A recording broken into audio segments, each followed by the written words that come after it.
오늘은 고린도 후서 2장 1절에서 11절 말씀을 통해서 사랑으로 하는 책망과 용서라는 제목으로 말씀을 전하고자 합니다. 우리는 이제 고린도 후서를 계속 읽어가고 있습니다. 고린도 후서 우리가 1장에서 보면 알 수 있듯이 고린도 교회에 대한 두 번째 편지입니다.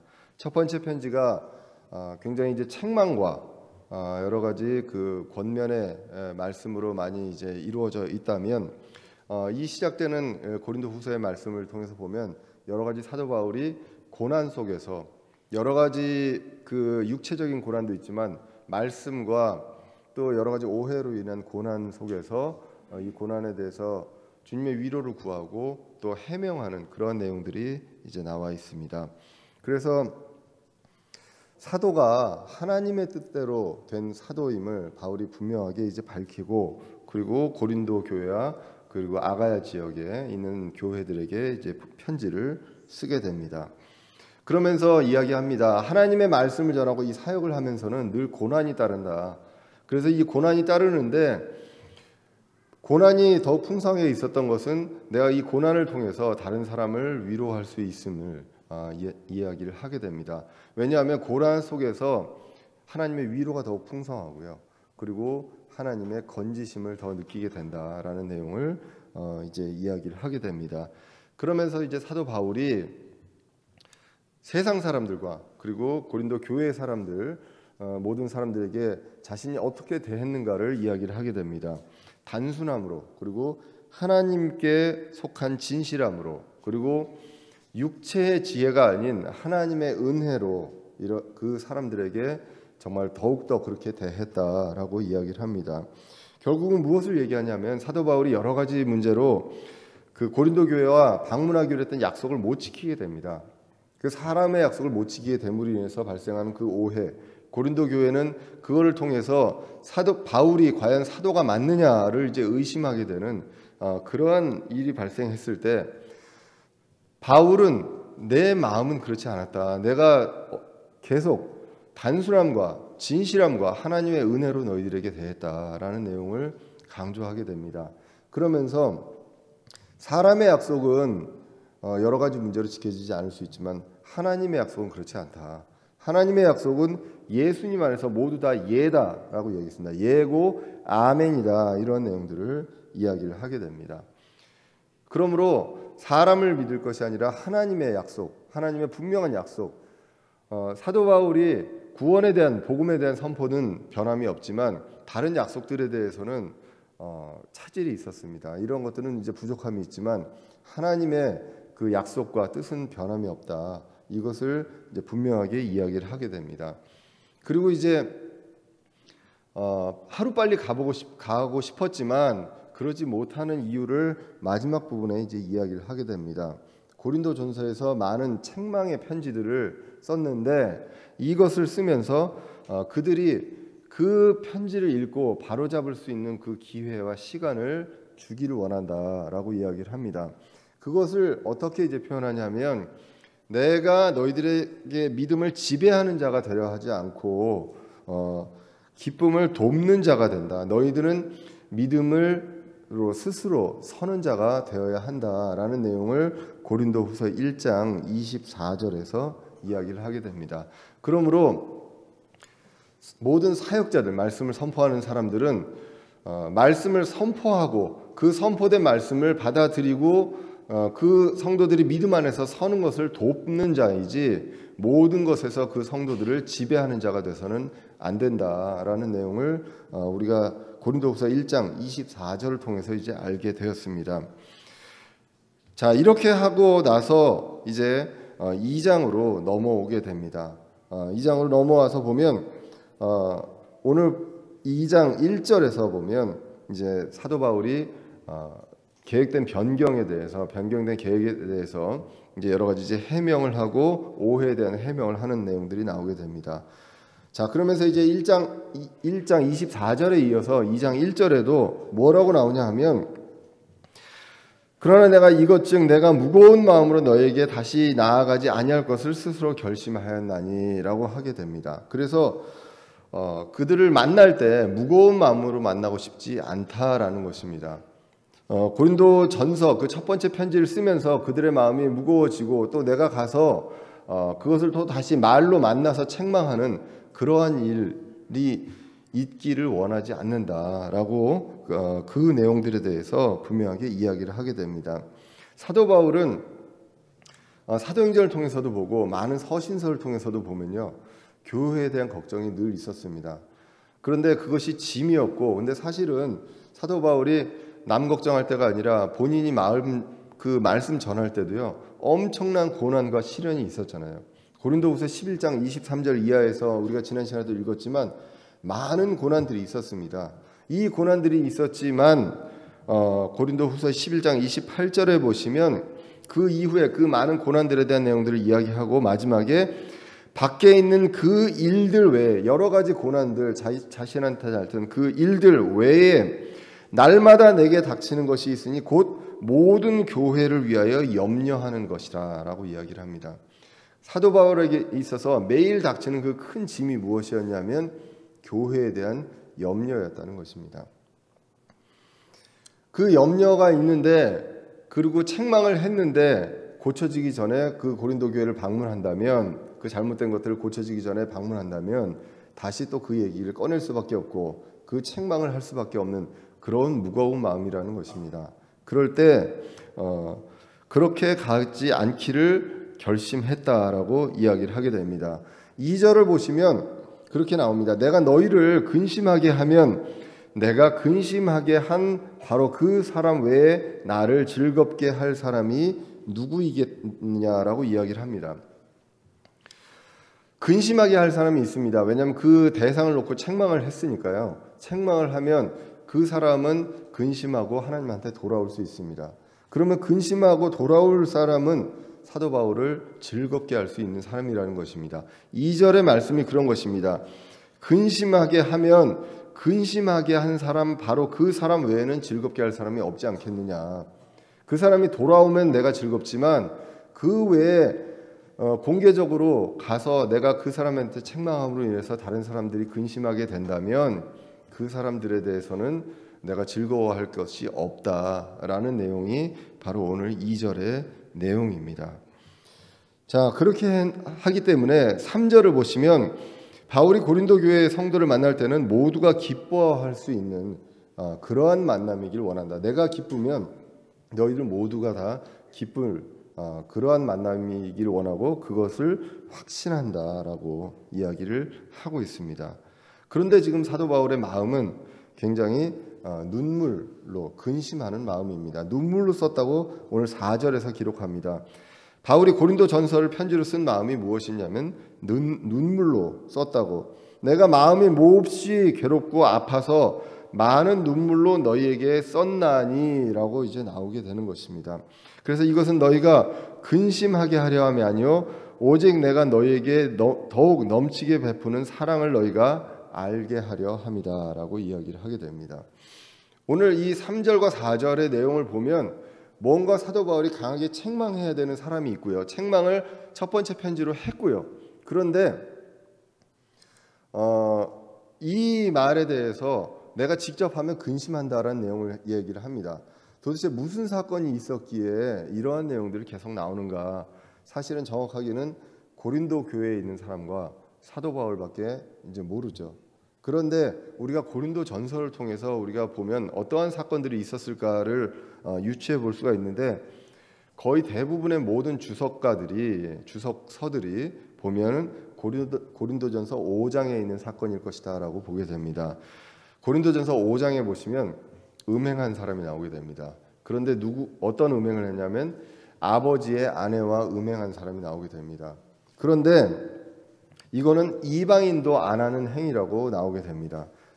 그런데 이것을 가지고서 슬퍼하지도 않습니다. 이런 일이 일어났음에도 불구하고 부끄러워하지도 않고 슬퍼하지도 않고 오히려 자랑스러워한다고 했습니다. 우쭐댔다고 이야기를 하고요. 그리고 교회는 그를 내쫓지 않았다고 합니다. 당연히 이런 일이 있었으면 교회 내에서 교회를 정결하게 해야 되는 의무가 있습니다. 교회 안을 정결하게 해야 되는 의무가 있는데 이러한 일들을 하지 않았다라고 이야기하기 때문에 사도 바울은 그를 판단했다고 했습니다. 어떻게 판단했냐? 그리스도의 권능으로 그 자를 사탄에게 넘겨주어 육체를 멸하게 판단했습니다. 그러나 주 예수님의 날에 영이 구원받게, 비록 그 사람이 죽을지라도 그 사람은 구원받은 사람이기 때문에 영의 날에 구원을 받는다. 이것을 우리가 보통 많은 주석가들이 그리고 성경학자들이 부끄러운 구원이라고 합니다. 구원은 받으나 정말 부끄러운 구원이다라는 이야기를 보통 고린도 전서 5장에 나온 내용을 가지고서 이야기를 하게 됩니다. 하나님께서 정말로 심각한 어떤 그 죄를 범했을 때 목숨을 가져가실 수도 있습니다. 그런데 그렇다고 해서 그 사람이 구원을 잃은 것이냐? 그것이 아니라 주 예수님의 날에 영이 구원받게 하려 합니다. 이 사람은 회개하지도 않았습니다. 그 당시에 만약에 죽었다라 하더라도 회개하지도 않고 자랑스러워하고 우쭐했다는 것입니다. 그 내용을 이야기를 했는데, 그때 그 고린도전서 그 편지를 썼을 때 정말로 눈물로 이 책망에 편지를 썼다라고 하는데, 그들을 이 편지를 쓴 목적이 무엇이냐? 그들을 근심하게만 하려는 것이 아니다라고 오늘 4절에서 이야기하는 것입니다. 바로 잡으려는 것이 목적이지 그 사람들, 그 죄를 지었던 사람들을 근심하게 하는 것만이 목적이 아니었다. 그리고 결국 보여주려고 하는 것은 무엇이냐? 내 안에 넘치게 베푸는 사랑이다라는 것입니다.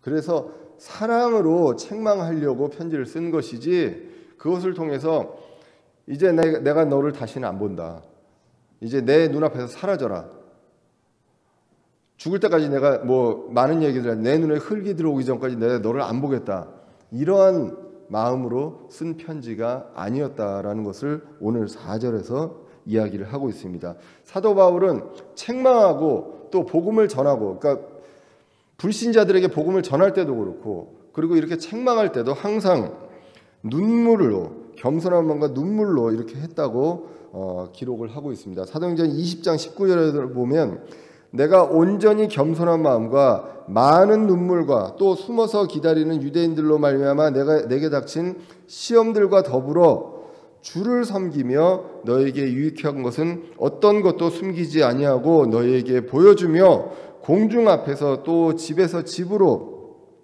다니며 너희를 가르치고, 이렇게 이제 나오게 됩니다. 항상 사도 바울이 책망을 했건 강하게 복음을 전했건 그 선포자는 항상 겸손한 마음으로 내 말이 아니라 하나님의 말씀, 하나님의 그 원칙, 하나님의 뜻을 이야기하고 그것을 눈물로 긍휼의 마음으로 전했다라고 기록을 하고 있습니다. 결국 이것은 무엇입니까? 사랑으로 하는 책망이었습니다. 그리고 사랑으로 하는 징계인 것입니다. 자식에게도 징계가 있다고 히브리서 12장 6절에서 나오게 됩니다. 주께서 사랑하는 자를 친히 징계하시고 자신이 받아들이는 아들마다 채찍질 하셨느니라. 너희가 징계를 견디어내면 하나님께서 아들들을 대우하듯 너희를 대우하시나니 아버지가 징계하지 않는 자가 무슨 아들이냐라고 나오게 됩니다. 하나님의 자녀가 된 우리도 잘못하면 징계를 받습니다. 징계를 받지 않으면 오히려 구원받은 사람인가 아닌가를 의심해 봐야 된다. 왜냐? 징계받지 않는 자는 사생하다라고 히브리서 12장에서 나오게 되기 때문입니다. 결국 사랑을 통해서 책망하고 징계합니다. 그러나 이 사랑은 이 징계는요, 책망과 징계는 관계를 끊는 징계가 아니다라는 것을 우리는 분명히 이야기를 할 필요가 있습니다. 위어스비가 이제 이렇게 이야기합니다. 고린도후서 주석에서 1장은 바울의 풍성한 위로를 주제로 했다라는 것입니다. 고난 속에서는 위로라면 2장에서는 풍성한 사랑에 대해서 나눈다라는 것입니다. 그래서 책망에 대해서 이야기하고 징계에 대해서 이야기하지만 바울은 그 안에서 사랑에 대한 내용들을 이야기하고 있다는 것입니다. 그래서 5절 이하에서 보시면 이 고린도 5장의 그 음행하는 자에 대한 그 내용을 적용해서 해석 가능하다는 것을 우리가 더욱더 구체적으로 볼 수가 있습니다. 죄를 범한 사람들에 대한 가르침입니다. 사도 바울의 편지에 따라서 교회가 그 남자에게 이제 징계를 했던 것으로 이제 보여집니다. 그런데 그 사람의 죄가요, 바울을 어느 정도만 근심하게 했다고 합니다. 그래서 완전히 낙심해서 그 사람을 완전히 포기하는 그런 것이 아니라 어느 정도만 근심하고 그 사람을 다시 받아들일 수 있다라는 그러한 내용으로 이제 5절에 써 있습니다. 그래서 그러한 것들을 완전히 그 출교하고 모든 것들을 완전히 관계를 단절하는 그런 것들로 하는 것이 아님을, 그러한 것들은 지나친 부담을 주는 것이다. 그래서 지나친 부담을 주지 않게 하려 합니다. 왜냐하면 이러한 것들을 통해서 완전히 관계를 단절했을 때는 교회도 큰 부담이 있다는 것입니다. 그런 것들이 아니라 사도 바울의 그 권면함을 통해서 그 사람에 대해서 그에 상응하는 징계가 필요하다라는 내용들로 나와 있습니다. 이 주석에 대해서 이제 매튜 헨리는 이렇게 얘기합니다. 형제들 간의 교회 안에서의 책망은 한 사람을 파멸시키기 위함이 아니라 그 사람을 개선하기 위함이다. 오늘 본문에 대한 내용들은 이러한 내용이라는 것입니다. 우리가 어떠한 문제로 교회 내에서 우리 교회 내에 정결하게 하는 그리스도의 하나님의 교회를 정결하게 하는 그런 의무가 있기 때문에 징계도 있을 수 있고 책망이 있을 수도 있습니다. 그런데 그 목적은 무엇이냐? 그 사람을 완전히 관계를 단절하는 것이 아니라 그것을 통해서 개선하게 합니다. 그 사람 한 사람을 완전 파멸시키는 것이 아니라 개선하게 하려 합니다라는 내용들로 이루어지게 됩니다. 6절로 이어서 보시면 그 사람은 아마 징계를 받은 것으로 보여집니다. 왜냐하면 6절에서 그런 사람에게는 많은 사람에게서 이같이 벌 받은 것이 충분하니라. 그렇기 때문에 충분히 고린도 교회로 보내는 첫 번째 편지를 통해서 아마 이 교회는 그것에 대해서 바로잡기 위해서 그 사람에 대해서 어느 정도의 징계를 한 것으로 보여집니다. 그런데 그것이 이제 사도 바울한테 들리기로는 이 정도면 충분하다라는 것을 이제 이야기한 것으로 보여집니다. 그리고 6절을 근거로 봤을 때 이게 충분하다는 것은 그 사람이 아마 돌이켰을 것으로 이제 보여집니다. 왜냐하면 이 징계라는 것이 목적이 그 사람을 파멸시키는 것이 아니라 개선시키는 것이 목적이라면 이것이 충분하다는 얘기는 그 사람이 어느 정도 그것에 대해서 이제 돌이켰을 것이다라는 것입니다. 자, 그래서 이 교회 안에서 누구나 잘못할 수 있습니다. 저를 포함해서 모두가 다 부족한 사람 아닙니까? 그렇기 때문에 순간적인 생각의 착오로 또 여러 가지 그동안에 생각했던 문제로 잘못할 수 있다는 것입니다. 이 잘못한 것이 있을 때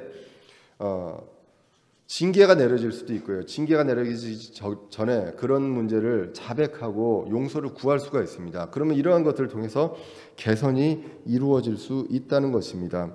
교회 내에 그 죄를 범죄한 자들이 그 죄를 범한 사람들이 있다면 해야 될 일들이 바로 자백과 회개라는 것입니다. 이런 것들에 대해서는 부끄러워할 것이 아니라 오히려 용기를 내서 자백하고 그리고 그런 것들로 용서와 이런 사랑과 이제 받아들임이 이제 풍성하게 이루어져야 합니다. 요한일서 1장 9절에 보시면 이렇게 기록합니다.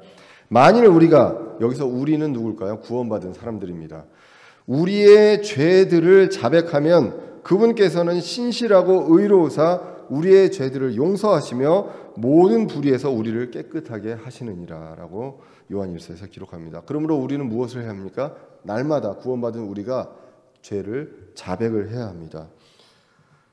고린도 후서 12장 21절에도 이렇게 나옵니다. 또 내가 다시 갈 때에 내 하나님께서 나를 너희 가운데서 낮추실까 염려하여 또 이미 죄를 짓고도 자기가 범한 부정한 일과 음행과 세욕을 회개하지 아니한 많은 자들로 인하여 내가 슬퍼할까 염려하노라라고 합니다. 그러므로 어떻게 해야 한다고 합니까?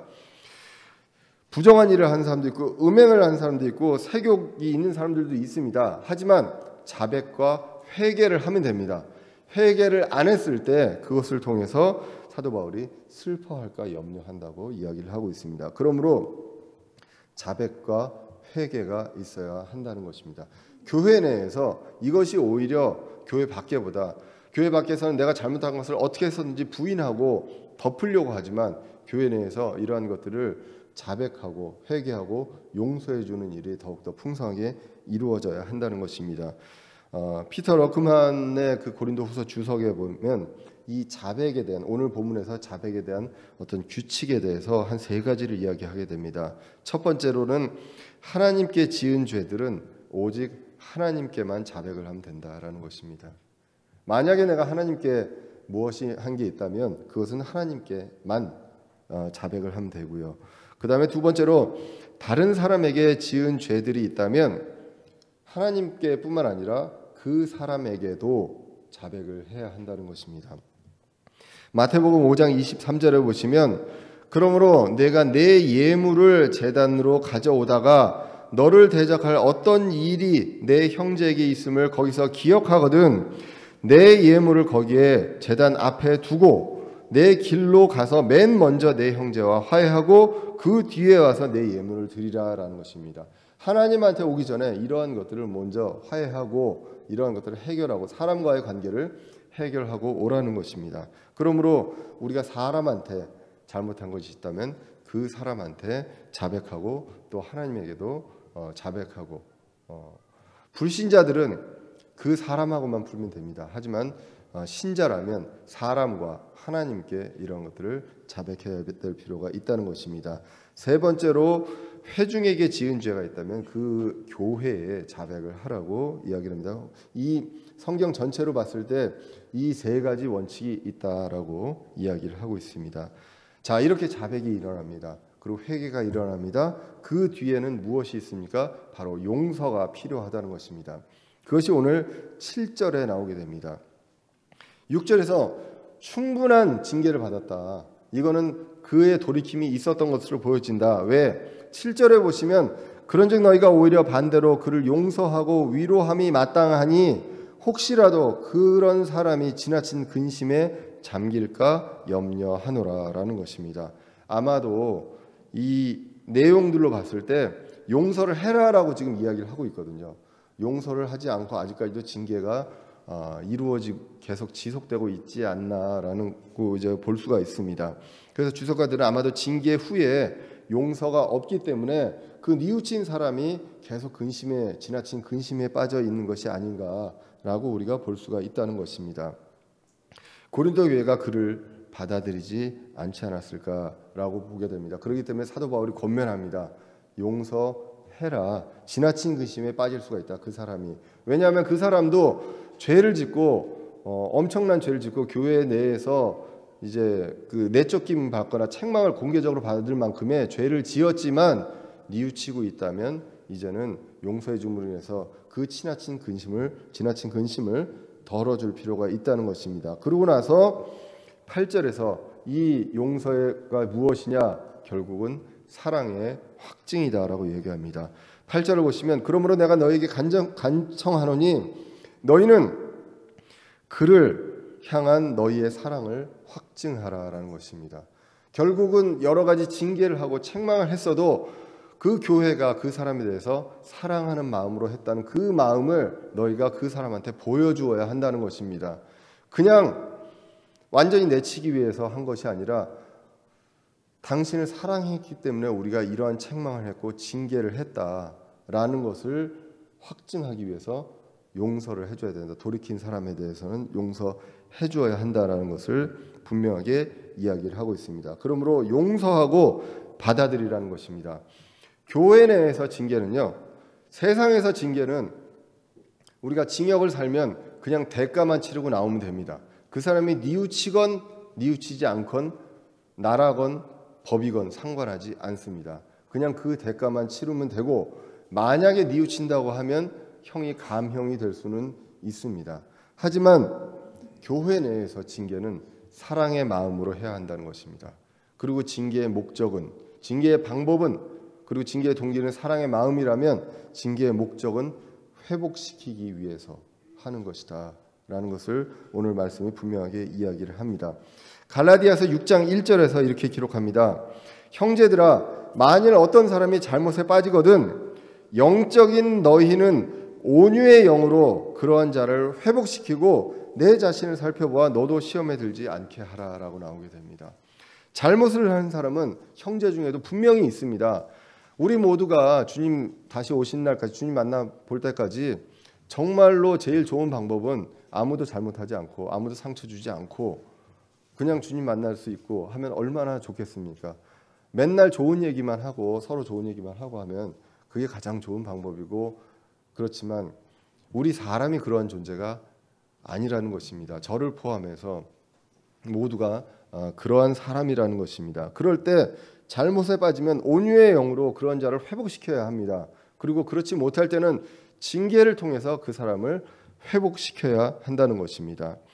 그리고 이러한 일이 일어날 때 내 자신도 시험에 들지 않게끔 잘 봐야 한다는 것입니다. 이러한 문제가 있으면 사실 우리 모두가 괴롭잖아요.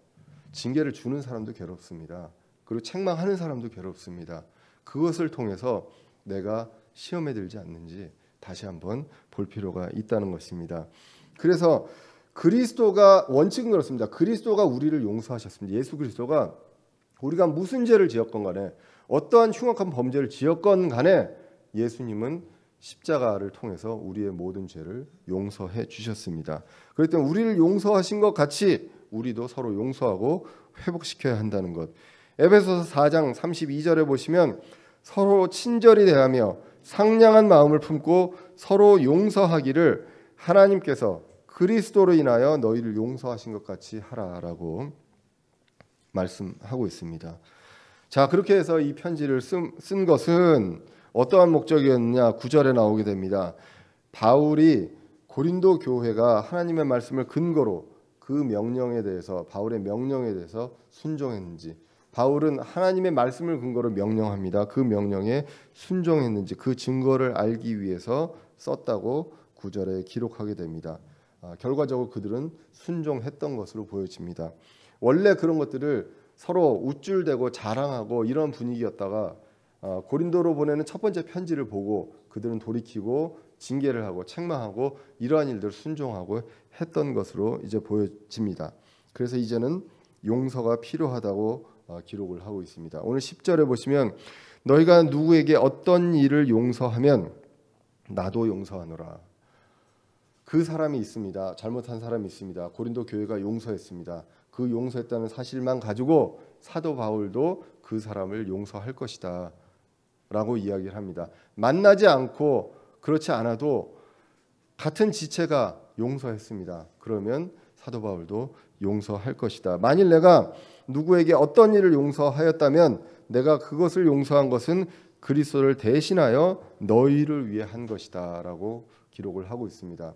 사도 바울은 지금 교회 밖에, 고린도 교회 밖에 있습니다. 여기에서 이러한 것들을 보고 사도 바울도 그 사람을 용서하겠다고 합니다. 나도 그를 용서할 것이고 그를 용서하였다면 그것은 그리스도를 대신하여 한 것이다라고 합니다. 영어 성경에 보면 in the person of Christ 이렇게 이제 나오게 됩니다. 그래서 하나님의 사람으로서 대신해서 했다라는 것입니다. 이것을 오역을 하면 사도에게 용서의 권한을 주었다라는 식으로 오역을 할 수 있는데요. 그래서 마치 뭐 사도라든가 아니면 사역자라든가 뭐 이런 사람이 어떤 특별한 권한을 받은 것으로 우리가 오해할 수 있지만 그렇지 않다는 것입니다. 우리가 고린도후서 5장 20절에 보시면 우리 모두가 누구냐면요, 그리스도의 대리인입니다. 그리스도의 대사라고 합니다. 대사. 예. 고린도후서 5장 20절에 보시면 그런즉 하나님께서 우리를 통해 너에게 간청하시는 것 같이 이제 우리가 그리스도를 위한 대사가 되어 그리스도를 대신하여 너희에게 간구하노니 너희는 하나님과 화해하라라고 나오게 됩니다. 우리가 모두 다 그 당시에 이제 사도 바울이 이제 이 내용을 이야기를 했지만 이제는 우리 모두가 왕가의 제사장으로서 그리스도의 대사입니다. 대사관 안에 살고 있는 대사인 거죠. 대사를 보면 그 나라 국가를 대표하는 사람입니다. 그 외국에서 우리는 그리스도의 대사로서 그리스도를 대리해서 모든 것들을 하게 됩니다. 그리스도가 용서해 주신 것처럼 우리도 그 사람을 용서한다는 그러한 의미로 오늘 이 구절을 받아들일 수가 있습니다. 다른 구절에 나온 것처럼 그리스도의 대사가 그리스도를 대신하여 간구하고 선포한 것처럼 그리스도를 대신하여 모두 다 이제 용서할 수 있다라는 것입니다. 개역 성경에서는 그리스도의 앞에서라고 이제 나와 있는데 이거는 이제 NIV 성경에서도 이제 그런 식으로 나와 있기 때문에 그런데 우리 성경에서는 그리스도를 대신해서 그리스도를 대리해서 이 모든 것들을 우리가 한다라고 보게 됩니다. 왜 용서를 합니까? 11절에 그 이유가 나와 있습니다. 이것은 사탄이 우리를 이용하지 못하게 하려 함이다라는 것입니다. 예수님은 사도 베드로가 주는 그리스도시여 살아계신 하나님의 아들입니다라는 그 고백을 했을 때 이제는 그 고백 위에 그리고 예수 그리스도의 기초 위에 내 교회를 세울 것이라고 합니다. 예수님은 교회를 통해서 그리고 하나님의 사람들을 통해서 계속하는 것은 교회를 세우는 일입니다. 그러면 사탄은 무엇을 하느냐? 교회를 허무는 것이 최대의 목적이라는 것입니다. 그렇기 때문에 오늘 본문에서도 사탄이 우리를 이용하지 못하게 하려 합니다라는 것입니다. 용서하고 받아들여주고 회복함으로 인해서 다시 이제 그 사람이 하나님께로 돌아옴으로써 우리는 사탄이 우리를 이용하지 못하게끔 한다는 것입니다. 우리는 그의 계략들에 대해 무지하지 아니하노라. 그 계략을 사탄의 계략을 우리는 분명히 알고 있다는 것입니다. 그렇게 해서 이제 우리는 용서와 회복이 필요합니다. 이 사람은요, 우리가 이러한 것들을 용서하고 회복해주지 않으면 어떠한 일이 발생하느냐? 지나친 근심하게 되고 실족을 하게 됩니다. 사탄은 이것을 이용하게 됩니다. 그렇기 때문에 정말로 내가 이제는 교회로부터 내쳐지고 하나님부터 버림받고 예수 그리스도부터 버림받은 사람이 아니냐라는 식으로 좌절하게 된다는 것입니다. 사탄은 그 좌절과 슬픔을 이용한다는 것, 그것이 바로 계략입니다. 그래서 우리는 그 사탄은요, 만약 그런 사람이 있다면 내가 이제는 더 이상 용서받지 못할, 왜? 교회가 용서하지 않고 있기 때문에.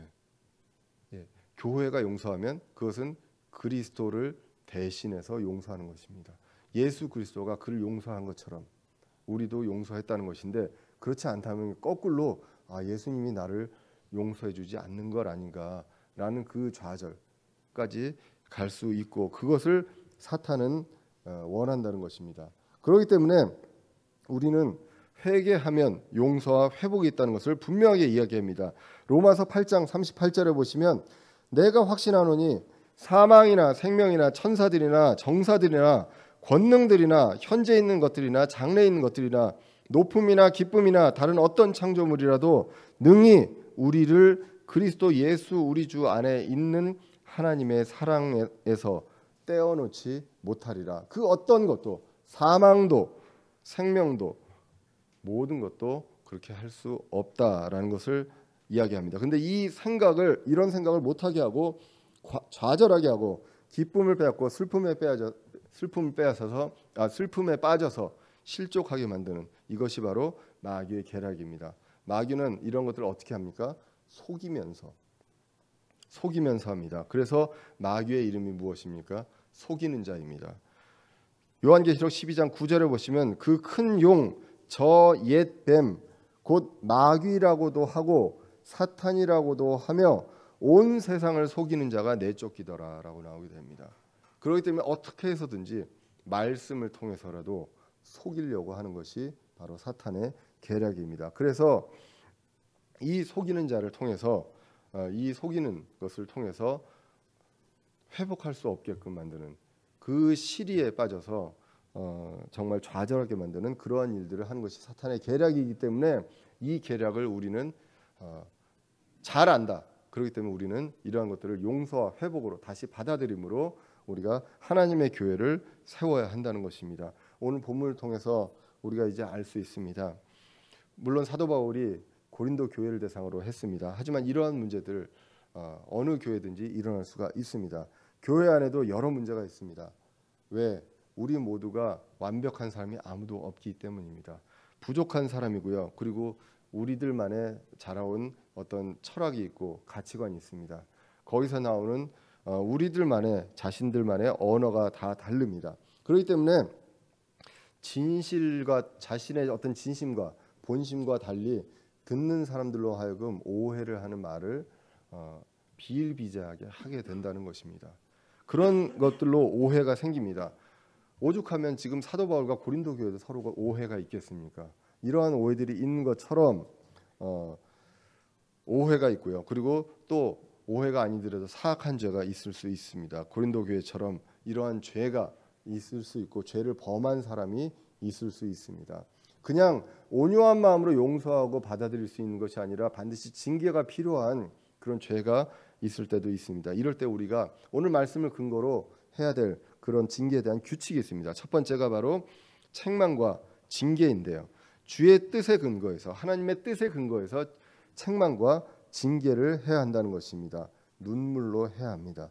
데살로니가 전서 4장 3절에 보시면 하나님의 뜻에 대해서 이야기를 합니다. 하나님의 뜻은 이것이니 곧 너희가 거룩히 구별되는 것이라. 너희는 음행을 삼가고 너희 각 사람이 거룩히 구별함과 존귀함으로 자기 그릇을 소유할 줄 알되 하나님을 알지 못하는 이방인들과 같이 욕정의 욕망으로 하지 말고 아무도 어떤 일에서든 도를 넘어 자기 형제를 속여 빼앗지 말라. 우리가 또한 너희에게 미리 경고하고 증언한 것 같이 주께서는 그런 모든 자들에게 복수하는 분이시니라라고 이제 나오게 됩니다. 하나님의 뜻은요. 어느 대학을 가라, 또 무슨 사업을 해라, 오늘은 어디로 가라라는 것이 하나님의 뜻이 아니라 하나님의 뜻은 하나님의 뜻에 따라 거룩히 구별되는 것이 바로 하나님께서 우리에게 원하시는 바라는 것입니다. 그렇기 때문에 이 거룩이 방해가 된다면 이런 것들을 교회 내에서 정결하게 하는 작업들이 분명하게 있어야 되기 때문에 그러한 어떤 하나님의 말씀의 근거로 봤을 때 책망과 징계는 불가피하게 있을 수 있습니다. 그럴 때 이제 이 규칙의 두 번째는 사랑의 마음으로 해야 한다는 것입니다. 완전히 다시 안 볼 생각으로 온갖 말들 다 퍼부어서는 안 되는 것이죠. 우리가 징계를 하고 책망을 할 때도 분명히 하나님의 말씀에 근거해서 우리가 말을 정제하고 해야 될 말, 안 해야 될 말들을 우리가 분명하게 신중하게 해서 온유한 마음으로 해야 하고 그 안에 사랑이 느껴져야 한다는 것입니다. 말씀을 통해서 책망하고 권면합니다. 그러나 마음은 사랑하는 마음을 통해서 눈물로 긍휼히 여기는 그 사람을 눈물로 긍휼히 여기는 마음으로 이것들을 해야 한다는 것입니다. 그리고 이제 어떻게 해야 합니까? 회개한 사람이 있다면, 돌이킨 사람이 있다면 세 번째로 해야 되는 것은 회개 후에 용서와 회복이라는 것입니다. 그리스도의 방법으로 그리고 자녀를 징계하는 그러한 원칙으로 우리는 징계를 합니다. 그러나 이것이 끝이 아니라 완전히 그를 버리지 않는다는 것, 하나님께서도 예수님께서도 완전히 그를 버리지 않는다는 것, 그것을 우리는 분명히 기억하고 회개하였다면, 돌이켰다면 용서와 회복을 하게 됩니다. 누구를 대신해서? 그리스도를 대신해서 우리가 그것들을 하게 됩니다. 그리스도가 우리에게 했던 것처럼 우리도 그들에게 그렇게 해야 한다는 것입니다. 마귀의 계략에는 사랑과 용서와 회복에 대한 희망을 버리게 한다는 것입니다. 그것을 통해서 기쁨을 잃게 하고 좌절에 빠지게 한다는 것입니다. 우리는요, 그리스도의 대사입니다. 그리고 주님의 몸된 교회고, 그리고 우리의 지체는요, 주님께서 맺어주신 지체입니다. 우리가 함부로 싫다 좋다 할 수 있는 그런 지체가 아니라 주님께서 맺어주신 지체라는 것입니다. 저는요, 손가락이 짧습니다. 굉장히 짧거든요. 피아노 치기도 힘들고 기타 이게 맞추기도 굉장히 힘듭니다. 예. 그렇다고 이 손가락 자르고 긴 손가락으로 할 수는 없지 않습니까? 그래도 제 손가락입니다. 몸에 마음에 안 드는 부분이 있더라도 우리의 몸이라는 것입니다.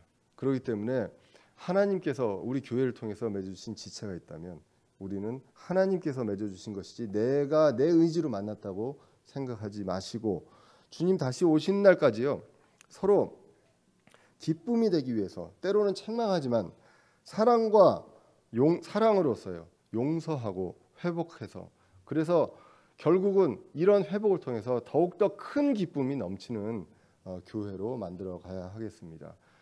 그런 교회를, 하나님의 교회, 주님의 몸된 교회, 주님께서 주인 되시는 그 교회를 위해서 저와 여러분들이 같이 헌신할 수 있기를 간절히 기원합니다. 기도하겠습니다. 살아계신 하나님 아버지, 오늘도 부족한 저희